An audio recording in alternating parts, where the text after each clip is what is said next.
Airo TV ku xayeysi ganacsigaaga qiimo jaban.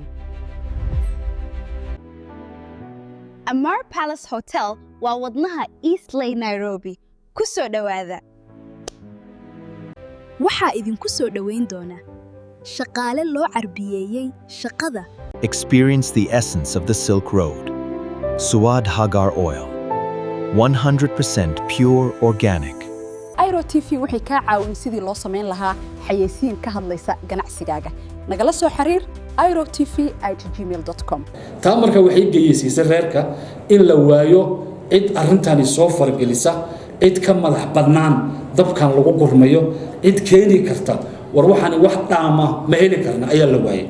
waxa reerku uu ku dhaqmaa waxa la yiraahdo xeer ciise sida uu sheegay professor Ali Musa iyo Sheikh Abdulrahman Bashir labaduba waxay sheegeen in xeerka uu beesha sameeyay marka maadaama xeerka uu beeshan sameeyay oo dad kala isira inta la soo yeeray la unkay xeerkaasina uu damaanad qaaday inay dadkan mid wada ahaan ka doonaan xagga cadaaladda iyo sinaanta iyo wax wada lahaanshaha xeerkaasi laguma darin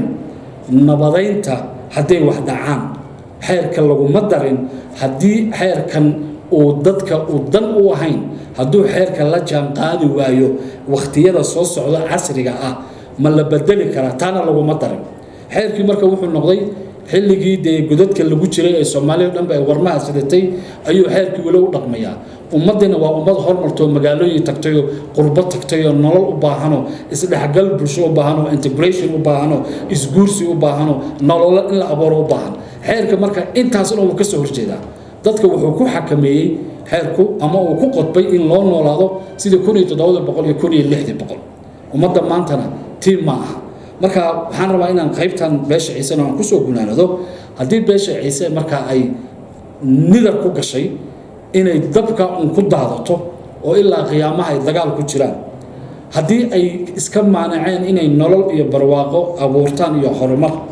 hadii ay iska diideen dadka hadimooyinka u qoolaya ee madaxweyne Ismaaciil iyo Ugaas Mustafa inay bal su'aal weydiin karaan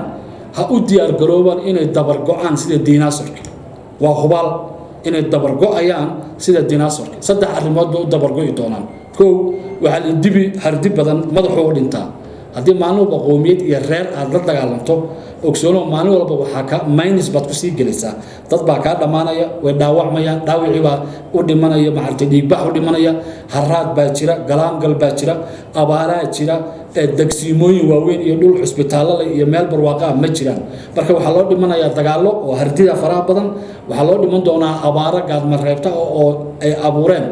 dad sameey ah oo dadka iyo colaada iyo dhiiga daadanaya ka yimid waxa loo dhiman doonaa horumar la'aan oo mar walba qofku wuxuu ahaanayaa qof cawda oo nolosha uu ku gadaaman ka cawda waxa loo dhiman doonaa oo kale hoggaan xumo iyo in dadku ay noqdaan geeri mooyaane nololba badoonino ayaa loo dhamaan doonaa waxa iman doonta in magacani sida markii hore loo abuuray ila beesha ciise waxaan niri xeerka abuuray maadaama xeerka abuuray waxa marka dambe iman doonto marka dambe buraha lagu halala wada galo in qabiil walba meeshii uu ka yimid iyo reerkii Soomaaliyeed iyo qoomiyadii uu ka soo baxay ee xeerka ciiseeyay inay dib u fakaraan oo uu nin walba yiraahdo inta hadhay ayaan kala badbaadayaa wadeecooyinkan iyo dhibaatooyinkan socdo waxa iman doona inuu xeerka noqdo xeer cilla yaala oo dadkii xeerka xambaari lahaana ay qabaa'iladoodii iyo qoomiyadooodii ku noqdaan waa mustaqbalka dhabta ay imanaya ee muuqda weeyaan hadayna isdaba qaban oo ayna reerkani joojinin mala awaalka dhulalka ay salahayn ay sheeganayaan jariska xoornimada iyo wax walba aniga iska lada iyo mara ku dhagnimada hadaysan joojin waxaan ku soo guraanayaa beesha Bursi oo runtii xaaladda maanta taagan gundig u ah gundigaas oo ah ama mid lagu guuleysan doono waxa loo soo lalabayo dagaalada ama mid uu Bursigu uu dib u la soo noqon doono qofkii wixii ay ahaayeen wixii ka horeeyay 90-meeyadii Bursi dhulkiisa waxa lagu yahay duulaan beeshii dhexe oo ay lahaayeen waxbaan wada leenahay waxay si toos ah u cadeysay inaysan Bursi garab ku siinaynin waxa ay doonayaan hadii noqoto dagaal haddii noqoto siyaasad haddii noqoto wada hadal haddii noqoto nabad ilaalin haddii noqoto nabad dhalin haddii noqoto ka baaraan degid way caddahay maanta waayo taasi waxay noo cadaynaysaa Hargeysa iyo Boorama waxay isu jiraan يعني 45 دقيقة واحد كير أي سجلان ولينا ولا جماعة يو يعني وحي اللي يقان دقن سوماليا ويوجد برسوق دقن كوجا دقال كستو ولا أما بريا كدعو أما دول ساقة كدعو أما مال البصم على كدع دقن كوجد برسوق ويقول منين ويتجين ويكل الفيدين ويكل الدعينين ويكل القرقادين لكن باش إذا حمانته دقن أهانا قرن لا جماعة يو سياسة أهانا وحبل لا جماعة يو بلش أهانا سكده واحد كله inay xataa yiraahdaan war dadkan waa laga gardareen laga maayo marka beesha geed bursi dhinaca maanta bariga ama beesha saaq waxay ka sugayaan ma jirto geed bursi waxa ku soo duulay dawlado doonayo boqocada ay ku yaalaan inay kula dagaalamaan oo ay ka riixaan waana mid soo taxnayd muddo ilaa 700 oo sano ah oo awoowayaasheen ay gaashaanka u daruureen damac fara badan oo san cadaalad iyo san madoobo uu hogaaminayay laakiin maanta tii way ka duwantahay maanta dawladda Djibouti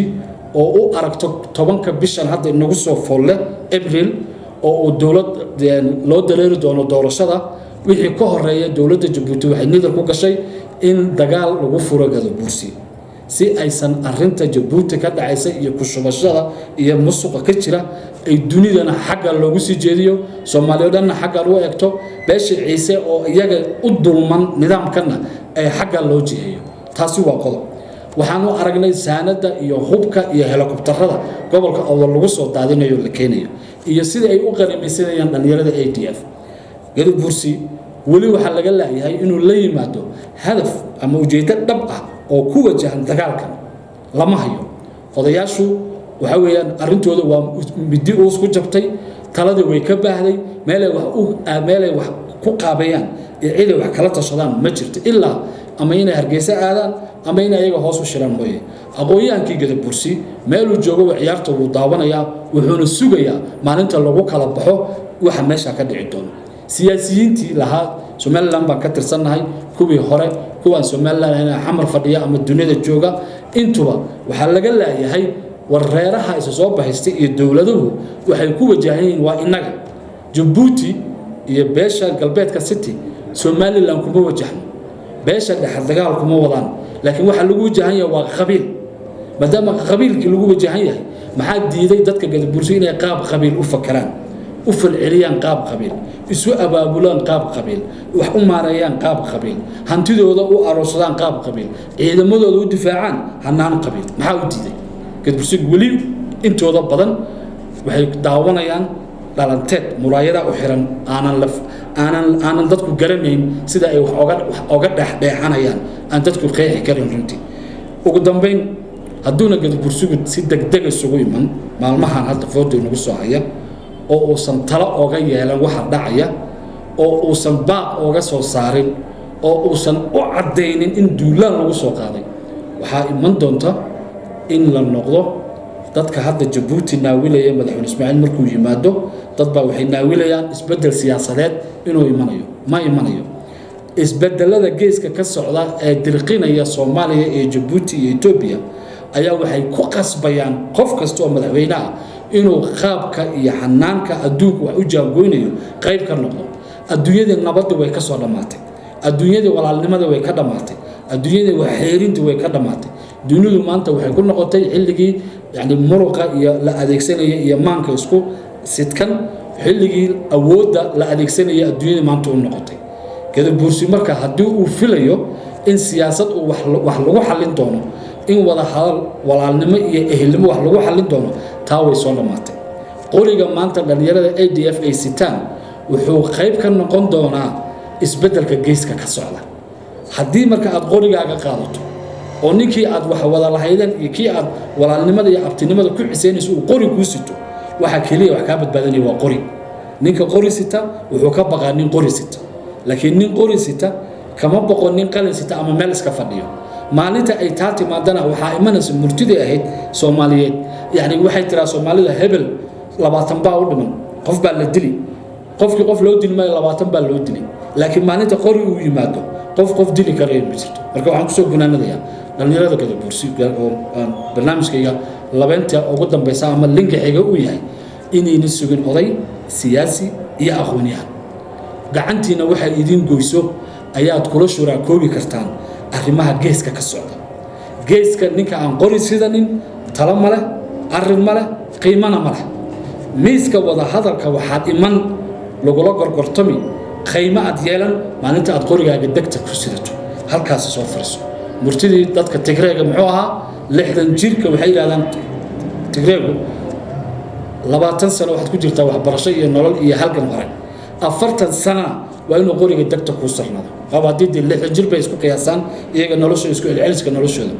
qorigaaga degta intuu ku suran yahay taladaada waa meel mar hadalkaagu dhawaqa dadku dhagta si fiican buu ugu dhacayaa waxa aad doonaysid iyo hadafkaaguna waa meel mar laakiin maalinta aad faramaran tahay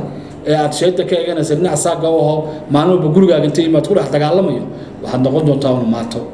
marka dhalinyaro inaad maatanimo ku jirtaan iyo inaad noqotaan taliyayaal dacsamayaal dadkooga u taliya inaad noqotaan idinkaas kale arrintaasi inta ayaan kusoo afmeeri doonaa barnaamijkayga maanta aan ku falanqaynayay xaaladda dhabta ee qabaa'ilada ee ka sugan yihiin geeska Afrika gaar ahaan gobolada waqooyi iyo beesha ka soo talawday galbeedka city qaybna laga soo taabanayo dalka Djibouti ugu dambeynna ogsoonaada Djibouti waxa ku soo socdo isbedel mubaaxad leh isbedelka Djibouti waxaad qayb ka noqon kartaa maalinta aad awdalna maamusho ayaad qayb ka noqon doontaa kan dawlad deegaankana waxaad qiimo iyo sharaf ku yeelan doontaa maalinta awdal iyo dekedaheeda aad adigu gacantaada ku qabsato anigoo Suxayf Abraham xagga farsamada waa injineer Muude tan barnaamijka mid ku kulmeen wixii talo iyo tusaale inoogu soo hagaajiyo airo.tv@gmail.com dad doodaha diyaar u tihiin ama falcelinta gorol waan soo dhaweynina Airo TV ku xayeysii ganacsigaaga qiimo jaban Amar Palace Hotel waa wadnaha East Lane Nairobi ku soo dhawaada waxaa idinku soo dhaweyn doona shaqaale loo carbiyeeyay shaqada. Experience the essence of the Silk Road. Suad Hagar Oil. 100% pure organic. Airo TV waxay ka caawin sidii loo sameyn lahaa xayeysiin ka hadlaysa ganacsigaaga. Nagala soo xiriir airo.tv@gmail.com